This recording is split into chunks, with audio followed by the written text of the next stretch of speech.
be on the Housewives of Potomac or anything in that franchise ever again, but I wanted you to know why. I took a couple of days to be sober of thought and clear of mind, so I would not, in fact, operate in emotionalism, but in sound judgment. So I want to tell you why you will never see me on the Housewives of Potomac again. It has been a gross misrepresentation of my character, my ministry, and my humanhood. There are a couple of things that have happened this season that require immediate redress. Many of you who are watching bombarded me with accusations of abandoning my family, not being there for my girls, for their photo shoot, as if I was just in Atlanta, frolicking around and participating in willful neglect. The truth of the matter is, I was in South Africa. I was in South Africa, coming back for the photo shoot, and had a delay in Frankfurt, Germany for 6 hours. The producers knew it, the network knew it, and as a consequence, my flight did not land in enough time. And none of that was mentioned. None of it was brokered. None of it was represented. Secondly, what happened on Housewives of Potomac is that many of you misguidedly thought that it was in real time. It was, in fact, recorded a year ago in 2019. And so you saw my children who were not happy with me, but you didn't have context. It was their first day of school, and this is the very first time in their entire lives that the first day of school I was not present to pick them up or to take them. Any of you who have teenagers understand the emotional roller coaster of teenage girls. As a consequence, I had just moved to Atlanta, and so it was adjustment for them, and it was for me. They are absolutely daddy's girls. As a matter of fact, they are here in Atlanta often and frequent, and more than their school, they wear new birth t-shirts and hoodies almost every day. Faithfully, even while in Maryland, they watch their father on Sunday morning in worship. I have a very healthy relationship with my children, which I value and which I absolutely don't take for granted. The third thing that was put out there pejoratively was disparaging remarks made by my father-in-law, Mr. Curtis Graves, who is 83 years of age. He's 83 years of age, and unlike many, I was raised old school, that you never disrespect elders. I honor him. He's an amazing man, has had incredible accomplishments, and he has every right to feel protective over his daughter. I've been divorced for now 10 years, and he and I have not had a heart-to-heart, man-to-man conversation about me breaking the heart of his baby girl. Anybody who is married or been married understands that working with in-laws is a process and it is a journey. So that was, in fact, one of the very few times in 10 years that we have been in proximity. But I want on record that I honor him. He's made tremendous strides in history. He is my fraternity brother, and I want my children to always know that I honor their grandfather and Giselle's father.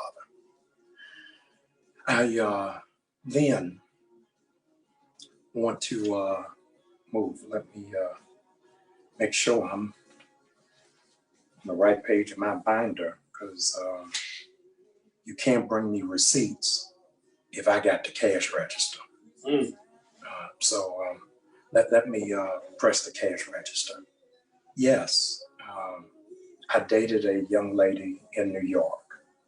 In case you all missed it, I've been divorced for 11 years, and single people date. When you date, sometimes it works and sometimes it didn't. In this instance, it didn't. Nothing immoral, illegal, or unethical took place. It did not work out. There is some clarity that needs to happen. I'm not married. I'm not engaged. So some of you have a strange relationship with language. You can't have a mistress while you're single. So I never had a mistress. As a consequence, she has never been to visit me in Atlanta, never been to Newburgh, never been in my home. I've never been in her home. Now, you would think that things just move forward and people move on. They don't.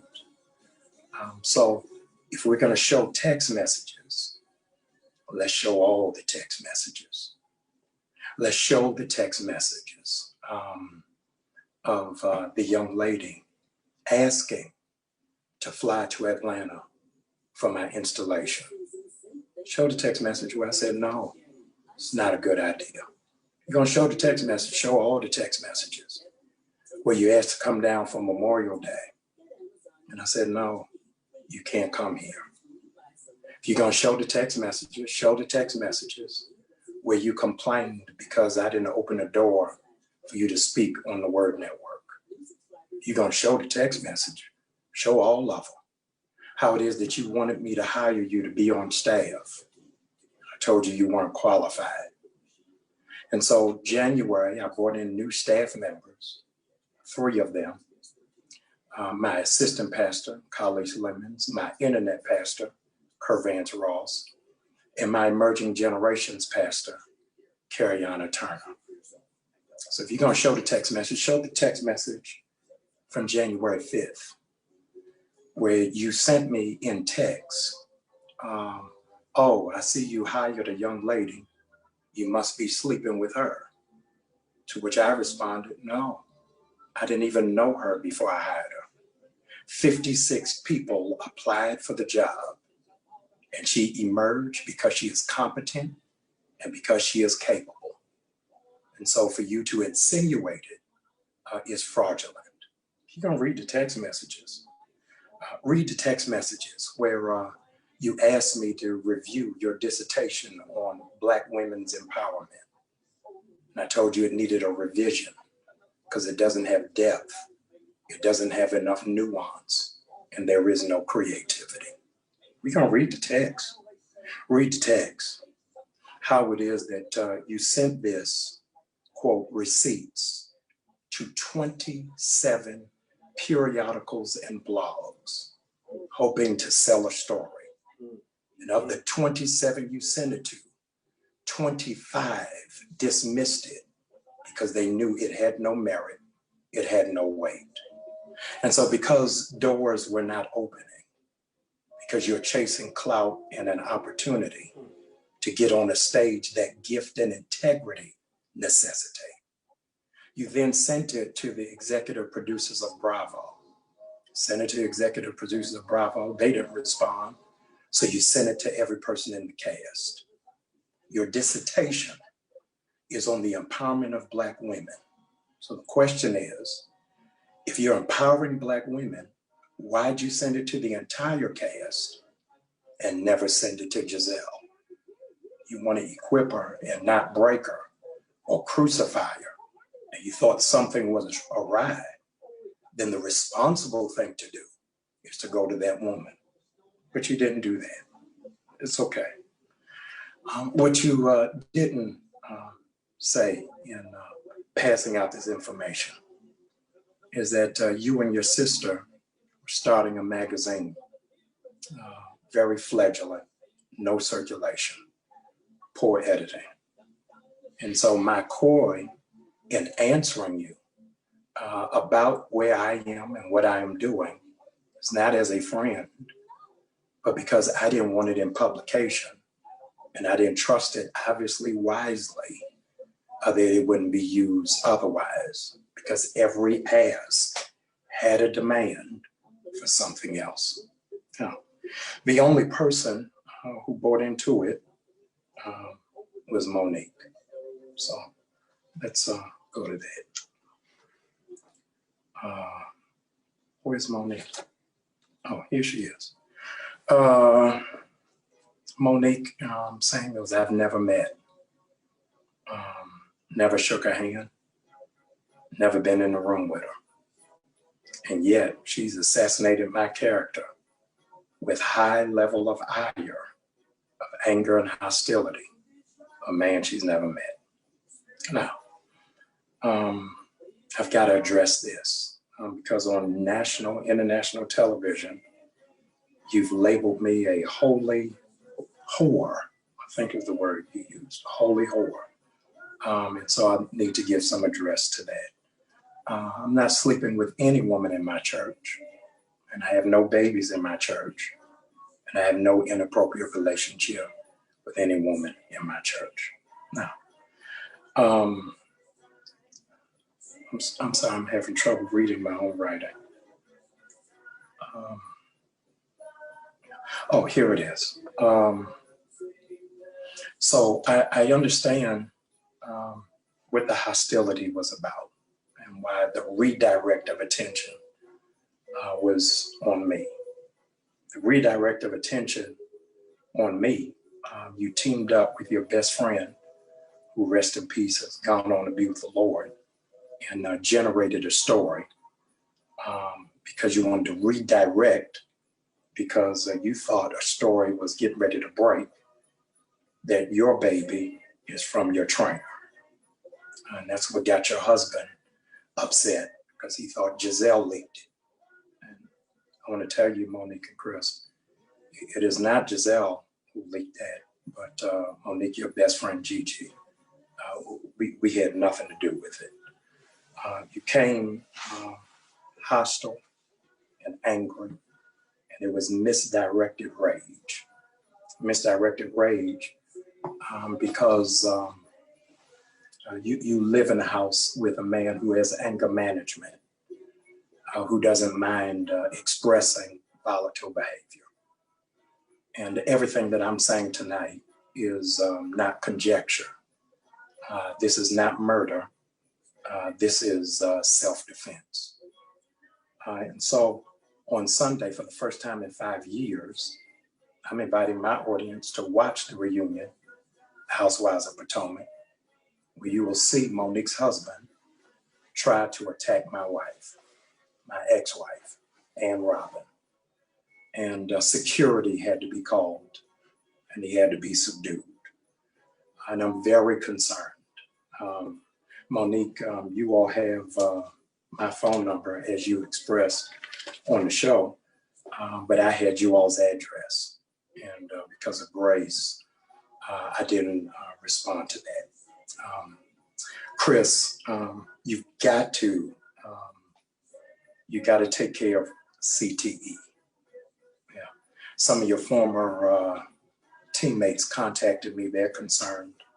Said, Jamal, please don't respond because CT is a progressive degenerative disease from a history of trauma to the brain. And so just last week, you had an outbreak again, verbally assaulting a Black woman in Safeway.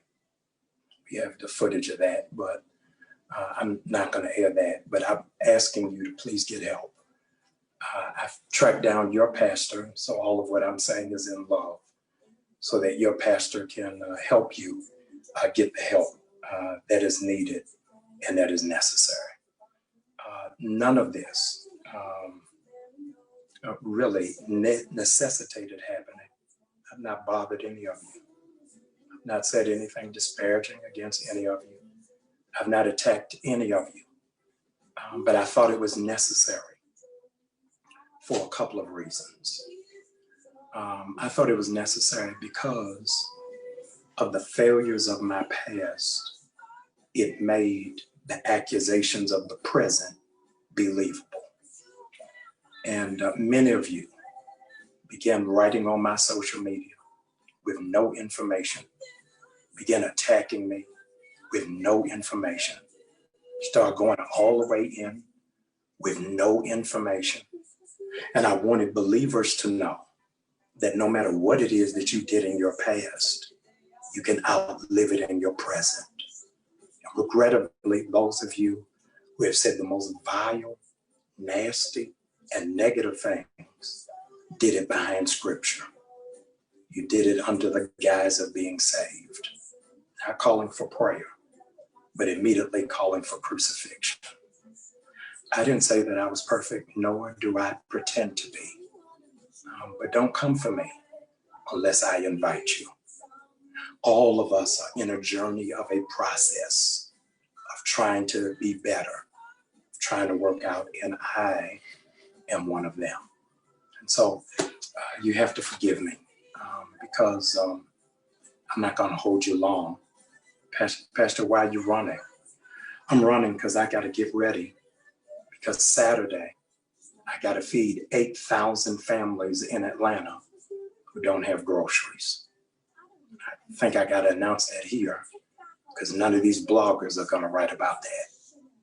I got to go because as soon as I finish that, I got to open up Christmas City for 1,000 disadvantaged children whose parents are incarcerated, they're in foster care, or their parents have been laid off in COVID. I got to go because I got to go further, make sure that by January 5th, we elect 2 senators from the state of Georgia and flip the state and change the nation. I got to go because I'm not called to entertainment. I'm called to empowerment. So I know that many of you will still have stuff to say. I am not here to convince you. What I am here to say is I wish we would expend as much energy pushing positive than we do pushing negative. I wish when one of us falls or makes a misstep, we will cover them, protect them, and then push them. I wish that at some point or another, we would mature and reason together. I live in Atlanta, but I'm from Baltimore. I want to wish all of you a Merry Christmas and to all a good night. God bless you.